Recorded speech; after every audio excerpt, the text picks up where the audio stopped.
캘리포니아, 샌프란시스코 또 그 인근에 살고 계신 우리 대한민국 국민 여러분 그리고 동포 여러분 이렇게 만나뵙게 돼서 참으로 반갑습니다. 저도 이렇게 미리 설명을 준비한 게 있는데 이건 뭐 그냥 한글로 치고 우리 회장님께서 김한종 회장님이시죠? 네, 회장님께서 말씀하신 정말 대한민국의 새로운 미래에 관한 얘기를 듣고 보니까 저도 새로운 얘기를 좀 해야 되겠다 그런 생각이 들었습니다. 아마도 미국에 계시는 우리 재외국민 동포 여러분들은 대한민국이라고 하는 조국의 상황이 아마 여러분들의 삶에 정말로 큰 영향을 미친다는 걸 체감하실 것 같습니다.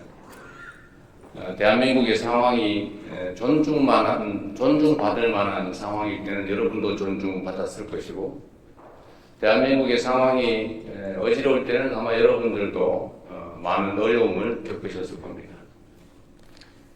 이제 그 혼란들은 많이 극복됐습니다. 여러분들의 노력으로, 그리고 대한민국에 거주하는 우리 국민들의 노력으로 불합리함과 이 불투명함, 이 폭력성을 이겨내고 있습니다. 저는 그런 생각이 들었습니다. 인공지능 시대라고 하는 이 새로운 시대가 열리고 있는데 대한민국은 과연 그 시대를 어떻게 준비해야 되는가? 불교라고 하는 게 인도에서 시작되는데 물론 인도가 발상지니까 아마 가장 깊이 있는 이론이 그곳에서 발전했겠지만 그러나 불교 문화가 뽑힌 곳은 인도가 아니라 오히려 다른 나라였습니다. 이 한반도도 마찬가지로 통일신라 이후로 우리 한반도 전역이 아주 오랫동안 불교 문화로 융성했습니다. 인공지능이라고 하는 것이 저는 마치 인류가 새롭게 불을 발견하게 된 것처럼 그걸 실생활에 이용하기 시작하면서 완전히 새로운 역사가 시작되었던 것처럼 이 인공지능이라고 하는 것도 아마도 아주 짧은 시간 안에 우리의 삶 곳곳에 모두 적용되고 인공지능 없이는 살 수가 없는 결코 배제할 수 없는 그런 시절이 곧 올 거라고 보여집니다.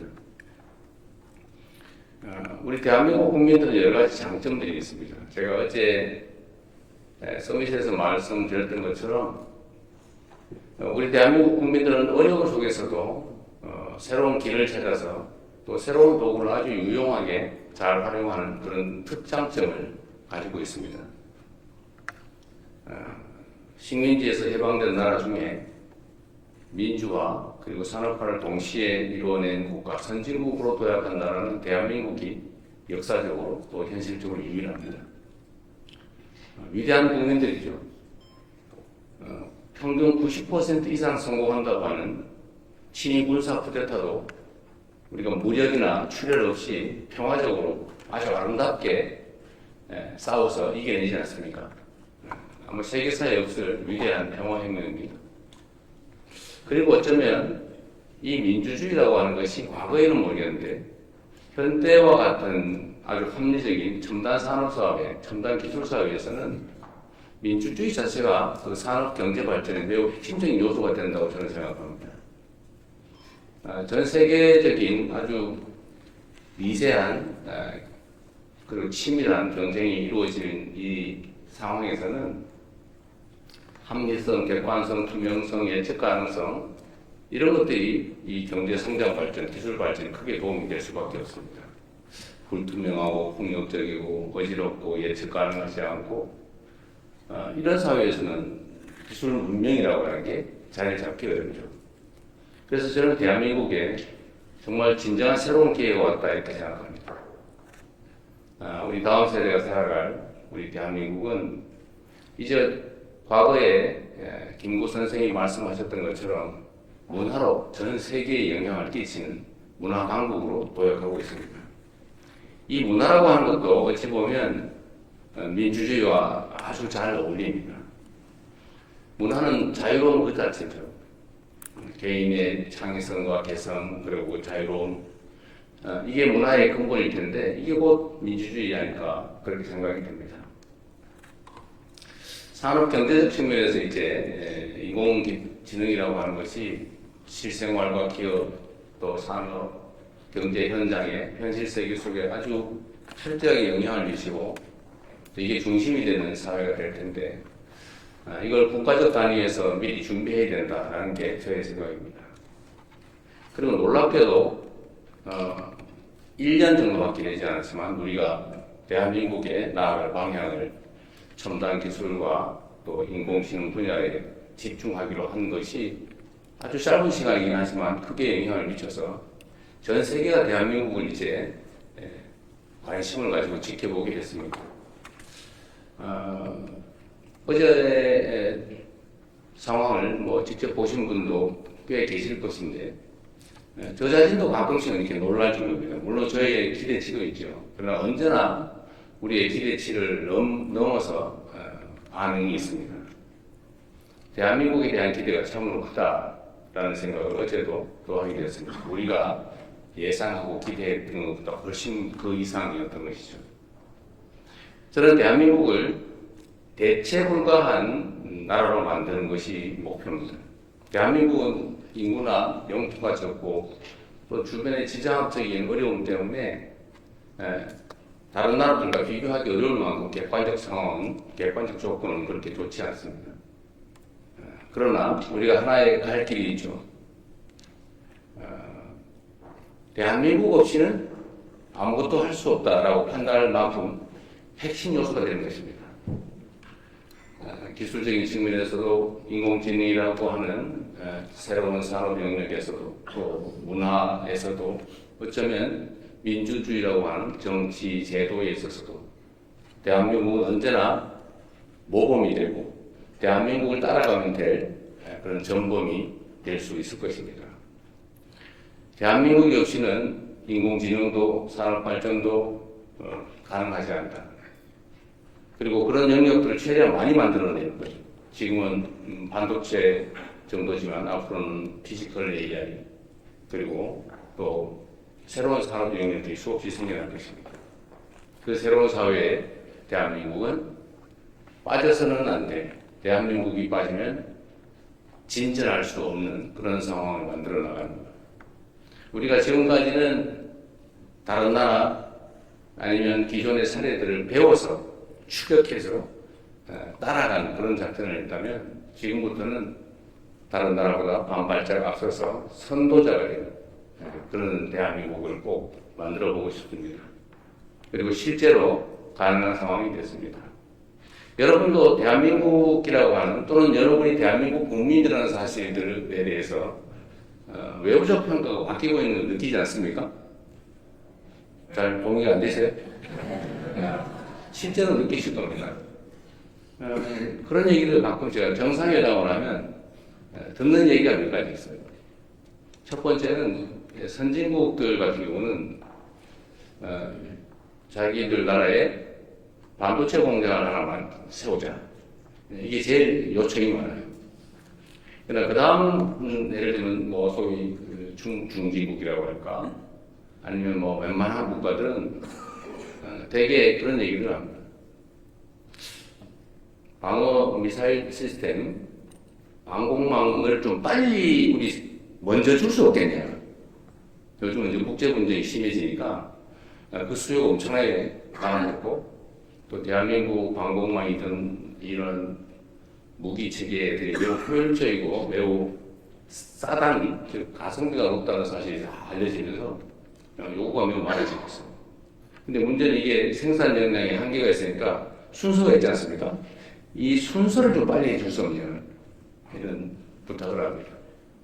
또 하나 많이 듣는 얘기들이 어떤 거냐면 저는 본인들의 얘기라고 대개는 생각하지만 대개는 우리 아내가 우리 딸이 우리 가족 중에 누구가 우리 아들이 K-팝 팬인데 아니면 한국을 좋아하는데 한국을 꼭 가봐야 된다. 이런 얘기들. 그래서 요즘 한국을 방문하고자 하는 외국 정상들의 요청이 참 많아졌어요. 이건 뭘 의미하냐면 대한민국의 변화된 위상을 말해주는 것입니다. 대한민국 하면 떠오르는 것들이 있죠.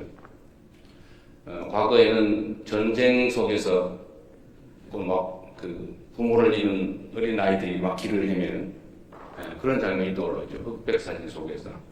그러나 지금은 깨끗한 서울의 거리, 어딘가에 등산을 다니는 편안한 모습, 아니면 지하철, 그리고 밤에도 여성 혼자 다니도 아무 문제가 없는. 우리 대한민국 국민들은 밤에 원래 뭐 당연히 혼자 다니는 거지, 그게 뭐 이상 특별한가? 하지만 거의 대부분의 국가에서는 여성 혼자서 대낮에도 쉽게 다닐 수 없는 게 현실이죠. 이런 치안 문제. 이런 데서 과거와는 완전히 다른 생각들을 갖게 된 것입니다. 거기다가 이제는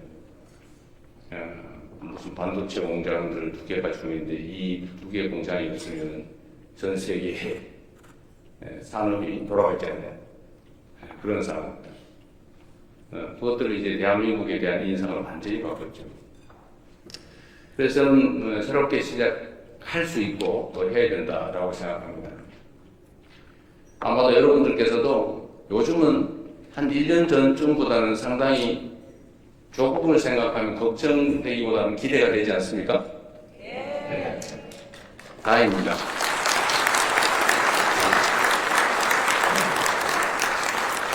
여기 국내에 계신 대한민국 국민 여러분들을 포함해서 해외에 계신 여러분을 포함한 많은 교민들, 동포들의 노력 덕분입니다.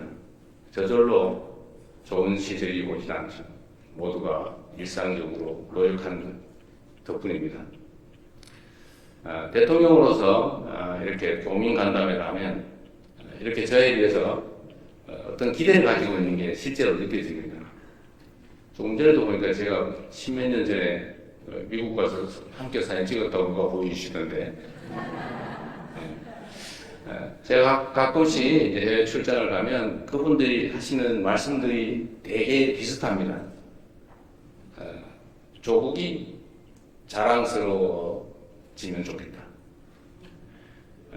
조국이 우리가 조국을 걱정하는 게 아니라 조국이 우리를 걱정해 주면 좋겠다. 그런 마음을 여러분도 다 가지고 계시죠. 이제 앞으로 꼭 그래야 됩니다. 그리고 조국이 어떻게 하면 좀 더 나아질까를 고민하면서 대한민국의 주권자로서 투표권이라고 하는 권한 행사를 하려고 했더니 무슨 투표소도 하나 근처에 없어가지고 비행기 타고 몇 시간씩 가고 심지어 또 다른 지역은 이틀씩 걸리기도 한다고 해요. 하루 종일 비행기 타고 뭐 교통표 바꿔서 가서 투표 한 프로가 지나가지고 다음날 돌아온다. 그래도 악착같이 한 표를 짓겠다고 한다고 합니다. 우리 대한민국 국내에 있을 때는 그 생각이 그렇게 절실하지, 절박하지가 않죠. 뭐 바쁘면 안 할 수도 있고 이렇게 생각하지만 해외에 나와 계시면 이 조국이라고 하는 무게가 너무 크다 보니까 내 단 한 표라도 우리 조국에 내가 의사표현을 해야 되겠다 라는 생각으로 엄청난 비용을 들여서 엄청난 시간을 들여서 그렇게 투표를 하기 위해서 다닌다고 합니다. 근데 그게 제일 마음 아팠어요. 여러분도 아마 그러실 겁니다. 그래서 이 문제는 저희가 앞으로 좀 체계적인 개선책을 마련해 보려고 해요. 뭐 투표소를 늘리는 방법도 있겠고, 우편 투표를 도입하는 방법도 있겠고, 좀 더 안전성이 확실히 보장이 된다면 뭐 전자투표를 하든지. 미국도 대통령 선거 아직도 우편 투표하고 있죠.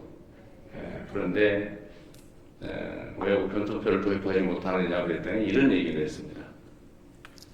어떤 나라는 우편 제도가 제대로 발달하지 않아서 너무 오래 걸리고 중간에도 누가 슬쩍 어떻게 하기도 하고 해서 불안정해서 그런다고 해서 제가 그랬어요.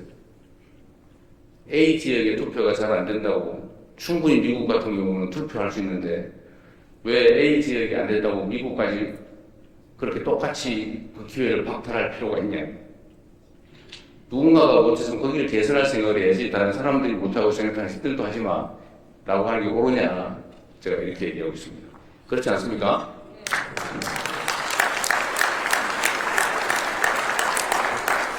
그래서 여러분 많은 분들 뵙게 돼서 참으로 반가운데 대체불과 대한민국을 만드는 길에 우리 교민, 재외국민 여러분께서도 함께해 주시고 우리가 희망을 가지고 새로운 세상을 준비해 가면 좋겠습니다. 지금은 너무 어렵고 또 절망이 많이 우리 앞을 가리는 것 같지만 우리 학에 따라서 우리 다음 세대들은 우리가 살았던 것보다 더 나은 삶을, 더 많은 기회를 누리면서 꼭 살아야 되지 않겠습니까? 그런 세상을 여러분과 함께 만들어 보겠습니다. 감사합니다.